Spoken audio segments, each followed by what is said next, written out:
Hey up everyone, I'm back again.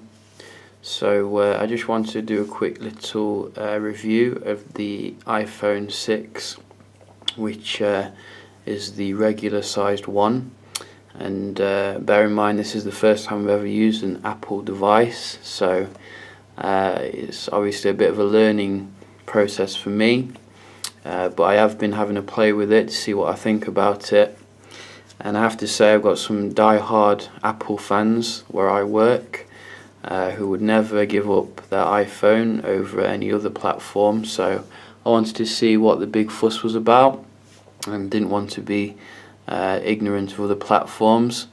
I might get hold of a BlackBerry Z10 as well soon, just to check that out. But for now, I've got to say that upon first impressions of the device, you can tell that Apple have definitely put a lot of attention to detail into the design of the device, which you know, is really light as well as premium feeling. It's not light heavy like the HTC One M8 or some other metallic phones, but it does give you a very nice solid feeling, like it's built to last. And it feels a bit like a precious piece of jewellery, which is I think what Apple wants to give you the impression of. I do like this kind of shiny Apple icon on the back, which does catch a bit of fingerprints now and again. Not too sure about this camera sticking out though, a bit worried about that scratching. But it does come with a dual tone flash as well for more even flash on your image.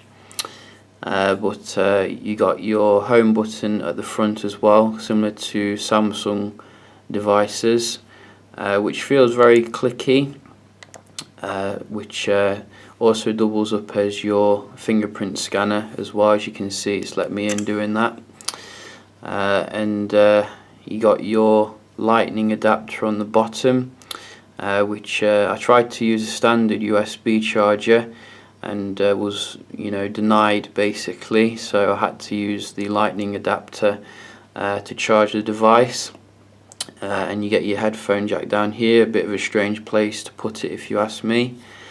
But other than that, oh yeah, you've got this button here which silences the device, which is quite weird, but I do really like the design of this phone. I think that it's very ergonomic in the hand, and it feels really premium and solid, and you know, definitely is good first impression for the device.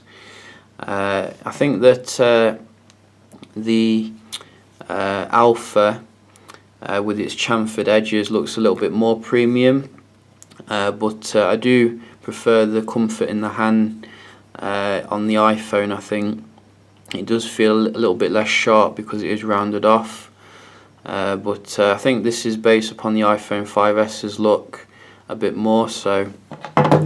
But anyway, when you do turn the device on, you see that I've set up the fingerprint scanner, which is really cool. It's really seamless the way it does that, unlike on Android devices where you're really faffing around with it.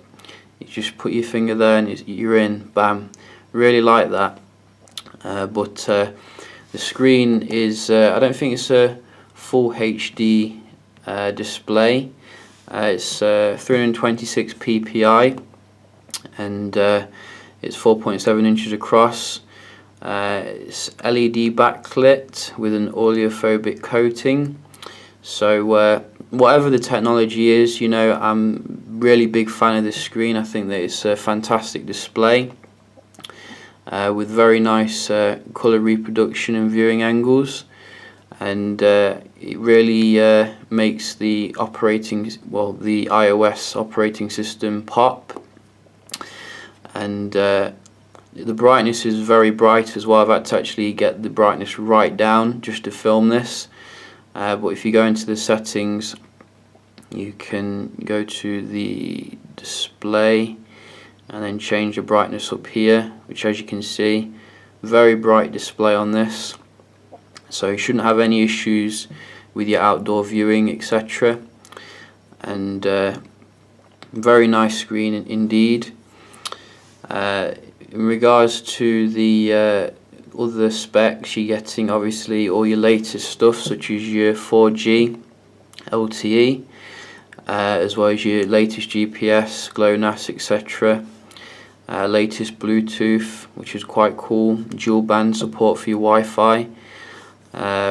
This is the 16 gig model, but you can get higher capacity models, but you're going to be having to pay out a fortune for like the 128 gig model. I would have liked it if Apple would have built in a micro SD. I do think it gives you a bit more flexibility and it's easier on the pocket. I'm very surprised that this device actually runs 1 gig of RAM. You know, going into everything is buttery smooth.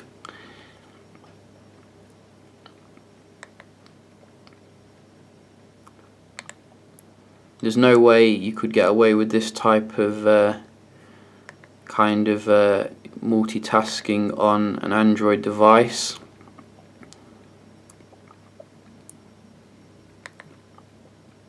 Absolutely no lag whatsoever. So it's buttery smooth, even though it is on 1 gig of RAM. I think that just goes to show you that specs don't really matter that much compared to the optimization of the software. In terms of the GPU, you're getting a PowerVR GPU, which is a GX6450. So that should be able to run all your latest games quite fluently, and is a quad core as well. The actual CPU is a dual core though, which is a 1.4 GHz Cyclone processor, which pushes the device on very nicely. Not noticed any lags from having just a dual core processor. So very nice, nicely crafted software, which is in perfect harmony with the hardware. And I have to admit, at first, coming from Android, I was a bit like, you know, dual core 2014, but not really having too many issues with it. In terms of the battery life, it's a 1810 mAh, and so far, after using the device quite a bit this morning, I have drained, let's have a look if I can find the battery usage settings. Still trying to figure my way around this, so I do apologise if I look like a complete rookie. But I just can't seem to find the battery settings. Where is it? So I can see the battery up there, but I don't know how to see the actual percentage. But basically you can see that it's nearly full. So I don't think battery is going to be too much of an issue on this device, even though it could have been a bigger battery, and it is fixed as well due to the unibody design. Yeah, you know, I've been doing some camera activities as well with the device, and it's only an 8 megapixel camera, which comes with some unique technology, phase detection or something, and I found that the focusing seems to be very quick, and as you can see, similar to the LG G3 in terms of the focusing. I've been out and about with the device and doing some pictures, and I have to say I'm very impressed with it. I'd say that it's similar to what you get on your high-end Android flagships, and I've not really noticed too much of a difference between them.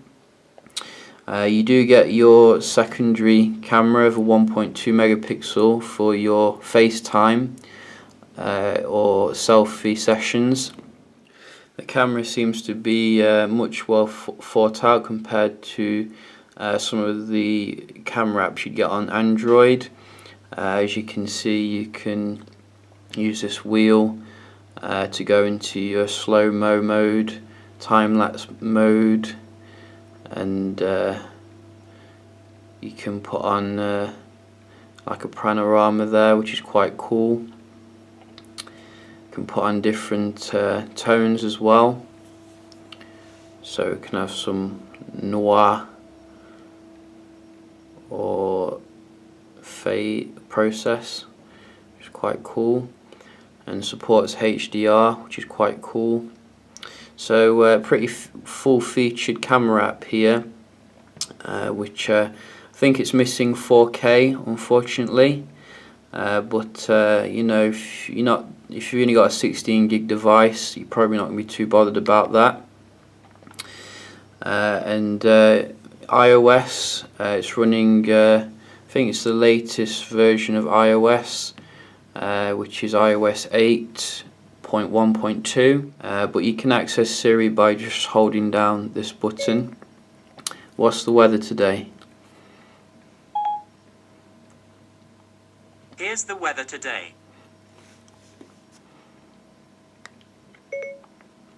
What are the stocks for HTC? HTC traded up 1.37% yesterday at 148 new Taiwan dollars. Turn Bluetooth on. Bluetooth is already on. Turn the phone off.